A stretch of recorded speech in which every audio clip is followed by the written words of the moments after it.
অন্য প্রসঙ্গ, ক্ষমতাসীন দলের আলোচিত সংসদ সদস্য সাবেক স্বরাষ্ট্র প্রতিমন্ত্রী তানজিম আহমেদ সোহেল তাজ আজ সকালে সংসদ থেকে পদত্যাগ করেছেন।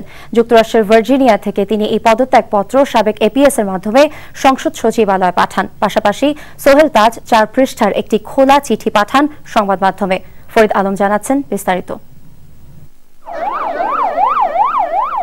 স্বাধীন বাংলা অস্থায়ী সরকারের প্রথম প্রধানমন্ত্রী তাজউদ্দিন আহমেদের ছেলে সোহেল তাজ গাজীপুর 4 আসন থেকে গত নির্বাচনে সংসদ সদস্য নির্বাচিত হন। এরপরে তিনি মন্ত্রিসভায় স্বরাষ্ট্র প্রতিমন্ত্রী হিসেবে জায়গা পান, কিন্তু দলের একজন প্রভাবশালী নেতার সাথে বিরোধের জের ধরে তিনি মন্ত্রীর পদ থেকে সরে যাওয়ার সিদ্ধান্ত নেন। মন্ত্রণালয়ে যাওয়া থেকেও বিরত থাকেন কয়েকদিন। পরে দলের শীর্ষ নেতাদের হস্তক্ষেপে তিনি আবারও দায়িত্বে ফিরে আসেন। পদত্যাগ করেননি বলেও তিনি সাংবাদিকদের জানান, যেটা এক্সিস্ট করে না সেটা বাস্তব কিভাবে হবে।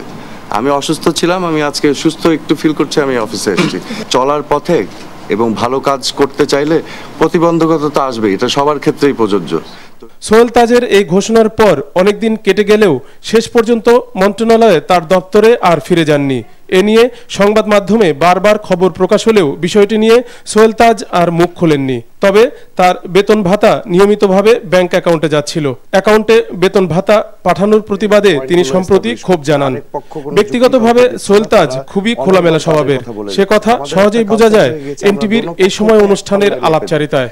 আমাদের সময় এসেছে যারা ভালো কথা বলবে, যারা ভালো কাজ করবে এবং যুক্তি দিয়ে তাদের পয়েন্টগুলো উপস্থাপন করতে পারবে, তাদেরকে আমাদের স্বাগত জানানো উচিত। এবং তারা যদি ভালো কর্ম করে সেটাকে স্বাগত জানানো উচিত, এবং খারাপ করলে নিন্দা জানানো উচিত। একই পাল্লায় মেপে দিলে তখন আমি এনকারেজড হব না যে আমি একটা ভালো কাজ করলাম, আমাকে মাপা হলো ঠিক যে আমার অপোজিট করেছে। তো এই কালচারটাও আমাদের কিন্তু চেঞ্জ করতে হবে। তো এখন এই জেনারেশনের ডিফারেন্সটা যেমন নবীনদেরও বুঝতে হবে, প্রবীণদের কালচারটা, প্রবীণদের হবে ইয়াং জেনারেশনের আউটলুকটা। তাহলে একটা look, politics is about compromise, democracy is about compromise. তো আপনি ইউ ক্যান প্র্যাকটিস দ্যাট। এটা আমাদের দলের ভিতরে আমরা প্র্যাকটিসটা আনতে পারি। এটা আওয়ামী লীগ বলছি না, যে কোনো দলের ভিতরে।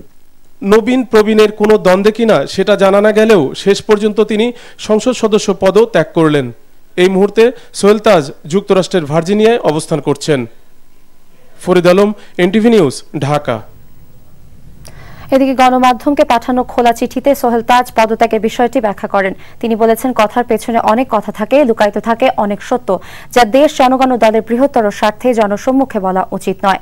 সোহেল তাজ আরও বলেন, এমপি ও মন্ত্রিত্বের শেষ দিন পর্যন্ত তিনি সোচ্চার ছিলেন দুর্নীতি, অনিয়ম এবং অব্যবস্থাপনার বিরুদ্ধে। তিনি বলেন, যখন দেখেছেন তার সীমিত ক্ষমতায় জনগণের প্রতি দেয়া ওয়াদা রক্ষা করতে পারছেন না, তখনই তিনি এই সিদ্ধান্ত নিয়েছেন। কারণ পদ বা ক্ষমতার লোভে তিনি রাজনীতিতে আসেননি। যদি তাই হতো তাহলে মন্ত্রিত্বের লোভনীয় সুযোগ সুবিধা ছেড়ে প্রবাসী চাকুরির জীবন বেছে নিতেন না।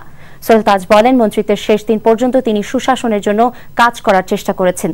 মায়ের কাছ থেকে শিখেছিলেন অন্যায়ের প্রতিবাদ করার। সীমিত ক্ষমতায় যতটুকু সম্ভব তিনি সেই চেষ্টা করে গেছেন। সক্রিয় রাজনীতিতে ফেরার সম্ভাবনা আর নেই উল্লেখ করে সোহেল তাজ কাপাসিয়ার জনগণের উদ্দেশ্যে ব্যক্তিকেন্দ্রিক রাজনীতি পরিহার করে নীতি আদর্শের রাজনীতি করার পরামর্শ দেন।